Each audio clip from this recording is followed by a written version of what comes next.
واجب الاحترام دوستو، رجب کا مہینہ آج غالباً 7 تاریخ ہے۔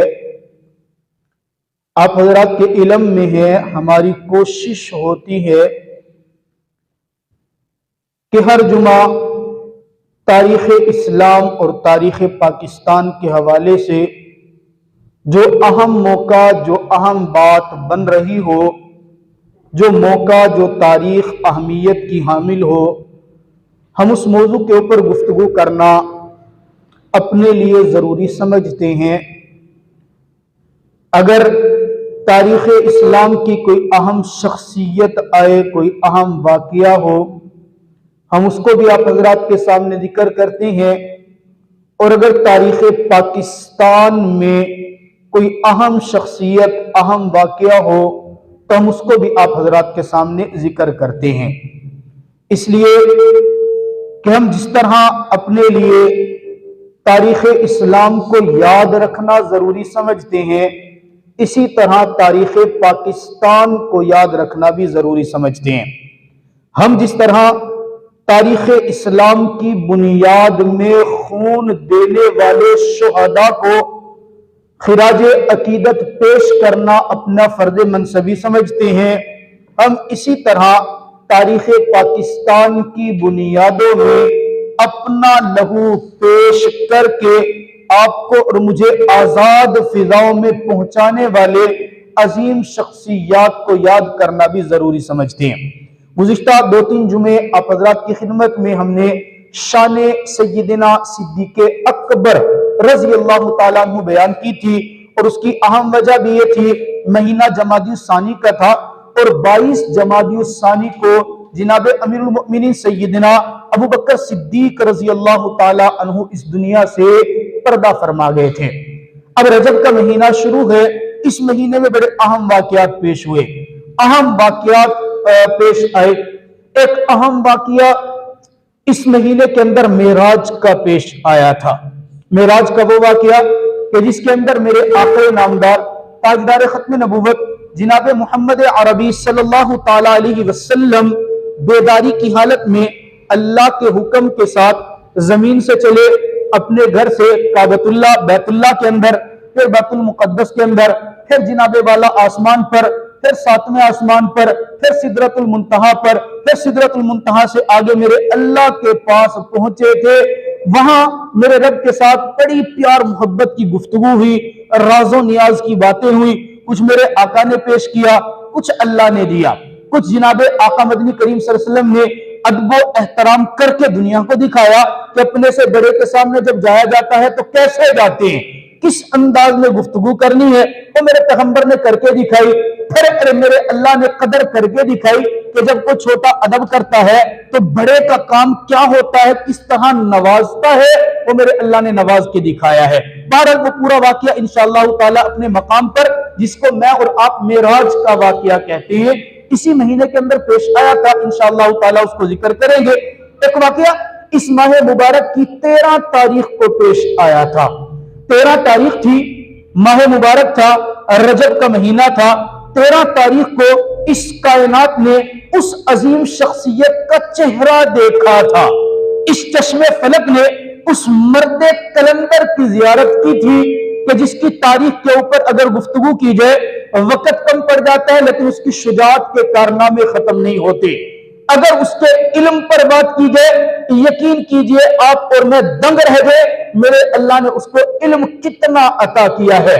آپ اس کے فیصلے سنیں، آپ فیصلے سن کر حیران رہ جائیں گے، اور اس کے فیصلے اور علم کیوں نہ کمال کا ہو کہ میرے آقا مدنی کریم صلی اللہ تعالی علیہ وسلم کی زبان مبارکہ نے فرمایا تھا، انا مدینۃ العلم وعلی بابها، میری مراد وہ عظیم شخصیت ہے جس کا نام علی المرتضی ہے، جس کے والد کا نام ابو طالب ہے، جس کی والدہ کا نام فاطمہ بنت اسد ہے۔ یہ علی المرتضی 13 رجب المرجب کو اس دنیا کے اندر تشریف لائے تھے۔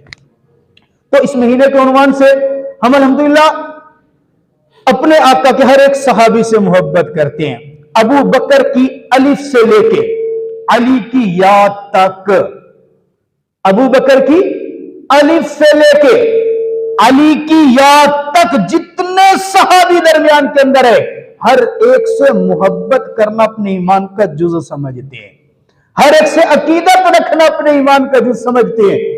ہم الحمدللہ ایسا نہیں کرتے کہ خلفائے راشدین کی محبت میں اتنا چلے جائیں کہ اہل بیت کا ذکر ہی نہ کرے، ہم اتنا بھی نہیں بڑھتے کہ اہل بیت سے محبت اتنی زیادہ کر دیں کہ ابو بکر کی خلافت کا انکار کر دے، ہم الحمدللہ ایسا نہیں کرتے، ہم ہر ایک کا تذکرہ کرتے ہیں اور اسی طرح کرتے ہیں جس طرح میرے پیغمبر نے کرنے کا حکم دیا ہے۔ تو جناب علی المرتضیٰ رضی اللہ تعالی عنہ اسلام کے چوتھے خلیفہ ہیں، میرے آقا کے پیارے داماد ہیں، میرے آقا کے سگے چچا کے بیٹے ہیں، میرے آقا کی آغوش میں تربیت پانے والے ہیں، اسلام کے اندر سب سے پہلے بچوں کے اندر کلمہ پڑھ کر اسلام قبول کرنے والے ہیں، وہ علی المرتضیٰ ہیں۔ ان کی اگر صرف وہ علوم کا تذکرہ کریں نا کہ ان کی وساطت سے جو علوم امت محمدیہ کو ملے، میں دعوے سے یہ بات کہتا ہوں کہ آپ میں سے اکثر کو تو ان علوم کا پتہ ہی نہیں ہوگا، جو علوم میرے اللہ نے علی المرتضیٰ کے ذریعے سے ہم تک پہنچائے۔ ہمارا تو سارا علم، طارق بھائی گوگل ہے، ہمارا تو سارا علم، ہماری ریاضی بھی وہی ہے، ہماری سائنس بھی وہی ہے، ہماری اردو بھی وہی ہے، ہماری انگلش بھی وہی ہے، جبکہ ہمیں دیکھیں یہ کہ جناب والا علم ریاضی کا موجد کون ہے؟ آپ کو نام ملے گا تو علی المرتضیٰ کا ملے گا۔ علم فلکیات کو لانے والا کون ہے؟ نام ملے گا تو علی المرتضیٰ کا ملے گا۔ علم تصوف کے چاروں سلسلوں کو جاری کرنے والا کون ہے؟ نام ملے گا تو علی المرتضیٰ کا ملے گا۔ علم فقہ کی بنیاد رکھنے والا کون ہے؟ نام ملے گا تو علی المرتضیٰ کا ملے گا۔ تو جناب والا آپ کسی علم کی تہ کے اندر جائیں، آپ کو بنیاد کے اندر نام ایک ہی ملے گا، جناب علی المرتضیٰ شیر خدا رضی اللہ تعالیٰ عنہ۔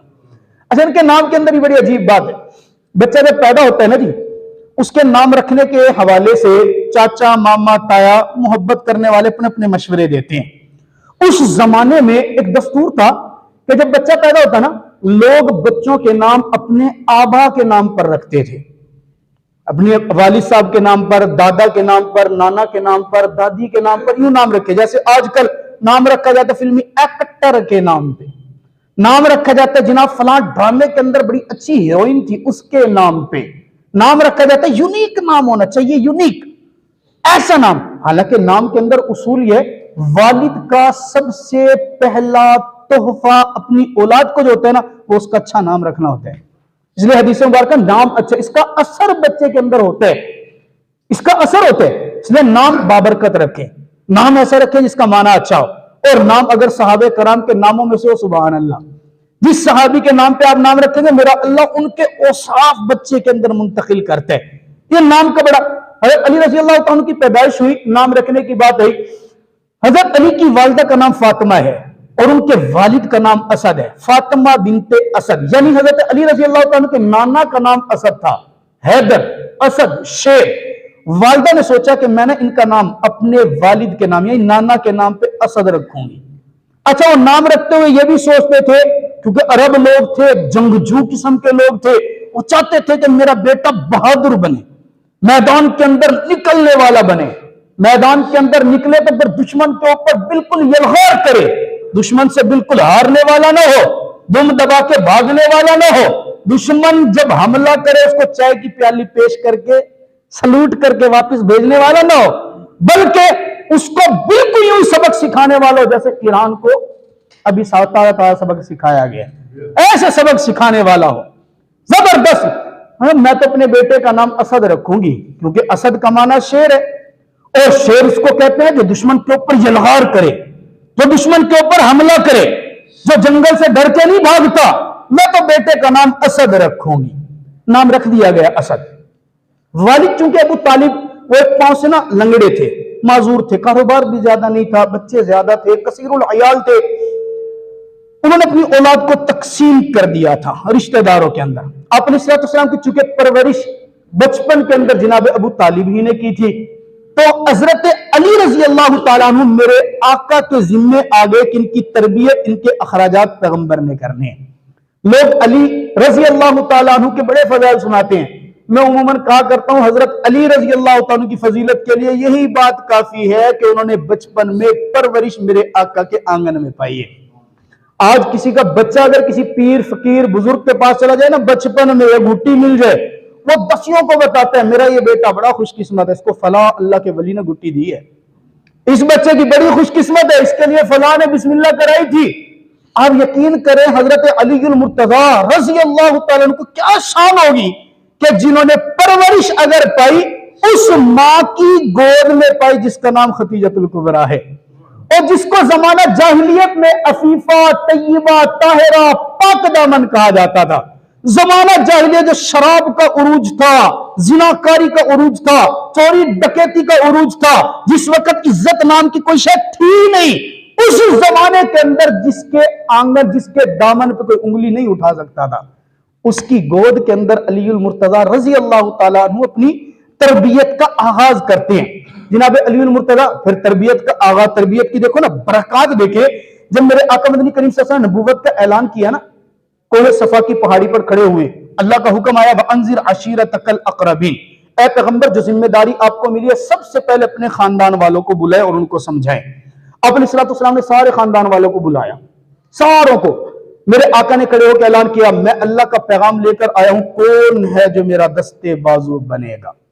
بڑے بڑے کھڑے تھے، میرے آقا کے چچا بھی تھے، مالدار لوگ بھی تھے، طاقت والے بھی تھے، سب کھڑے ہیں ایک دوسرے کے منہ کی طرف دیکھ رہے ہیں۔ اس میدان کے اندر کھڑے ہونے والے لوگوں میں سب سے پہلے اگر کسی کا ہاتھ کھڑا ہوا تو وہ علی المرتضی تھا۔ لکھنے والوں نے لکھا جناب علی المرتضی رضی اللہ تعالیٰ عنہ کا جسم کمزور تھا، ٹانگیں پتلی پتلی تھی، قد چھوٹا سا تھا، ہاتھ کھڑا کر کے آقا مجھے نہیں پتا کیا ہوگا کیسے ہوگا، اتنا ضرور کہتا ہوں آپ نے جو اعلان کیا ہے ہر میدان میں اپنے ساتھ مجھ علی کو ہمیشہ پاؤ گے۔ میرے آقا نے پھر ماں نے تو نام رکھا تھا اسد شیر، میرے آقا نے پھر علی نام رکھا تھا، اور علی علو سے ہے، علو کا آنا بلندی۔ علی جب تو میرے ساتھ آ گیا نا، پھر میں محمد تیرا نام اسد نہیں، میں محمد تیرا نام حیدر نہیں، میں محمد تیرا نام علی رکھتا ہوں، اس لیے کہ علی علو سے ہے، علی بلندی سے ہے۔ یاد رکھنا تو جس میدان کے اندر جائے گا مجھ محمد کی دعا سے میرا رب تجھے علو اور بلندی عطا کرے گا۔ ہوا بھی ایسے ہی، حضرت علی مرتضی رضی اللہ جس میدان میں گئے ہیں، آپ کوئی بھی میدان اٹھا کے دیکھ لیں، جناب والا علی المرتضی رضی اللہ تعالیٰ عنہ آپ کو صف اول کے اندر نظر آئیں گے۔ اور جناب علی المرتضی رضی اللہ تعالیٰ عنہ کی ایک تو ہے نا شان، دیکھیں نا، حضرت علی رضی اللہ تعالیٰ عنہ کی والدہ کا نام فاطمہ ہے، حضرت علی کی بیوی کا نام کیا ہے؟ ماں کا نام بھی فاطمہ، بیوی کا نام بھی فاطمہ، اور یہ بیوی بھی وہ بیوی ہے خدا کی قسم جس کے بارے میں میرے پیغمبر نے فرمایا الفاطمۃ بضعۃ منی، بیٹیاں تو ویسی ماں باپ کے جگر کا ٹکڑا ہوتی ہیں، بیٹی تو بڑی ہو یا چھوٹی ہو ماں باپ کے جگر کا ایسے ہی ٹکڑا ہوتی ہے۔ لیکن میرے پیغمبر کی 4 بیٹیاں، پیغمبر کی پہلی 3 بیٹیوں نے قربانیاں بھی دی ہیں، سارا کچھ ہے، لیکن میرے پیغمبر کو ان کے بارے میں یہ جملہ نہیں ہے جو جملہ جناب فاطمہ الزہرا رضی اللہ تعالیٰ عنہ کے لیے۔ اور پھر فاطمہ بھی وہ ہے جو حسن حسین کی اماں ہے، سیدہ شباب اہل الجنہ خود بھی ہے، اور جناب والا دونوں بیٹے بھی جنت کے بڑے سردار ہیں، جناب فاطمہ الزہرا رضی اللہ۔ حضرت علی رضی اللہ تعالیٰ کو میرے اللہ نے علم بھی بڑا عطا کیا، اب وقت نہیں ہے میں پوری شان آپ حضرات کے ساتھ، علم بڑا عطا کیا۔ میں نے کئی مرتبہ واقعہ سنا ہے، حضرت عمر رضی اللہ تعالیٰ کا دور ہے، جناب عمر رضی اللہ تعالیٰ کے پاس میں ایک مقدمہ آ گیا، کیس آ گیا۔ اب مقدمہ کیا تھا؟ 2 عورتیں ہیں، دونوں نے ایک بچہ اٹھایا ہوا ہے، ایک کے ہاتھ میں لڑکا ہے، ایک کے ہاتھ میں لڑکی ہے۔ آج بھی یہی بات ہے، اس زمانے میں یہی بات تھی، لوگ لڑکیوں کو اچھا نہیں سمجھتے ہیں، حالانکہ میرے پیغمبر سے کسی نے پوچھا یا رسول اللہ عورت کی سب سے بڑی خوش بختی کیا ہے؟ کہا اس کی سب سے بڑی خوش بختی ہے اس کی پہلی اولاد میرا رب لڑکی عطا فرما دے۔ فرمایا اس سے زیادہ خوش بختی اور عورت کی کیا ہے؟ کیا اس کی خوش بختی ہے میرا اللہ اس کو دوسری اولاد بھی لڑکی عطا فرما دے۔ لڑکی کے پیدا ہونے پہ میرے آقا نے خوش بختی قرار دی، اور فرمایا نا جس نے ایک بیٹی کی پرورش کی، فرمایا جس نے 2 بیٹیوں کی پرورش کی، بعض روایت میں 3 کی پرورش کی، جس نے اچھی پرورش کی، تربیت کر کے عزت سے ان کو اپنے گھر سے رخصت کیا، میں محمد اس کے لیے جنت کا ضمانت دیتا ہوں۔ لیکن یہ ایک دنیاوی فطرت ہے کہ انسان کے گھر میں آج بھی کسی کے گھر میں بیٹی پیدا ہو جائے، میں نے منہ لٹکے ہوئے دیکھے. ایک بندے کو بیٹی پیدا ہوئی، مبارکباد دی، اللہ معاف کرے، اس نے جملہ جو آگے بولا میں آپ کو سنا دوں. کہنے لگا کیا بات ہے، مجھے بیٹی کی مبارک دے، میں کوئی کنجر ہوں؟ بیٹیوں کے پیدا ہونے پہ تو کنجر خوش ہوتے ہیں. میں نے کہا ظالم، تو نے پیغمبر کے فرمان کو پڑھا ہی نہیں ہے، تو نے پیغمبر کے فرمان کو سمجھا ہی نہیں ہے. بیٹی کے پیدا ہونے پہ میرے پیغمبر نے انعام کیا کیا دیے. ایک کے ہاتھ میں لڑکا تھا، ایک کے ہاتھ میں لڑکی، لے کے آگے. اب دونوں آگے کھڑے ہیں، لڑکی والی کہتی ہے جی لڑکا میرا ہے، وہ دوسری کہتی ہے لڑکا میرا ہے. لڑکی کی کوئی سائن نہیں بن رہے، لڑکے کے اوپر دونوں گواہ عمر بیٹھے ہیں. کیا کروں، کیسے فیصلہ کروں؟ علی، تیرے بارے میں میرے پیغمبر نے فرمایا تھا نا مدینۃ العلم علی بابوہا، چل فیصلہ بھی کر دے. کیا حضرت یا امیر المؤمنین اجازت ہے؟ جی اجازت ہے. کہ ان دونوں عورتوں کو ایک کپ دے دیں جس کا وزن ایک ہی جیسا ہو، ایک ہی جیسے کپ ہوں. ان کو کہیں دونوں برابر برابر اس کپ کے اندر دودھ نکال کے لائیں. ہاں تمہیں رضی اللہ دیکھ رہے ہیں، یہ کیا ہے؟ آپ کریں نا، جو فیصلہ میں نے کرنا ہے، ان سے دودھ تو منگوا لیں. دودھ منگوایا گیا، برابر دودھ لے کے آئے. ایک ترازو منگوایا گیا، دونوں کپ ان دونوں ترازوں کے پلڑوں پہ رکھے گئے. جب پلڑے کے اوپر رکھے تو ایک ترازو وزنی ہو گیا، بھاری ہو گیا، اور دوسرا ہلکا ہو گیا. حضرت علی رضی اللہ تعالیٰ نے پوچھا یہ وزنی والا پیالہ کس کا ہے؟ عورت نے کہا یہ پیالہ میرا. نشانی لگا دی ہوگی. کہا یہ پیالہ میرا. کہا جس کا یہ وزنی دودھ ہے لڑکا اسی کا ہے، اور جس کا ہلکا دودھ ہے اس کے لیے لڑکی ہے. اب وہ زمانہ تو دلائل کی بنیاد پہ تھا، شور غل کا زمانہ تو نہیں تھا. پوچھنے والوں نے پوچھا علی فیصلہ تو کر دیا، وزن تو کر دیا، اس کی کوئی دلیل بھی ہے؟ کہا نا، رب کے قرآن کے اندر دیکھو، للذکر مثل حظ الانثیین. میرے رب نے فرمایا باپ کی میراث کے اندر سے لڑکے کو دگنا حصہ ملتا ہے اور لڑکی کو سنگل حصہ ملتا ہے. جس کے لیے میرے رب نے میراث میں دگنا حصہ رکھا ہے نا، پکی بات ہے اس کو جو ماں سے دودھ ملے گا وہ دودھ بھی وزنی ہوگا. بس اسی بنیاد پہ حضرت عمر رضی اللہ تعالیٰ نے فرمایا لولا علی لہلک عمر. آج اگر عمر نہ ہوتا نا، آج اگر علی نہ ہوتے نا، عمر تو ہلاک ہو جاتا. میں تو یہ فیصلہ نہ کر سکتا. اللہ تعالیٰ مجھے اور آپ کو سمجھنے کی توفیق عطا فرمائے.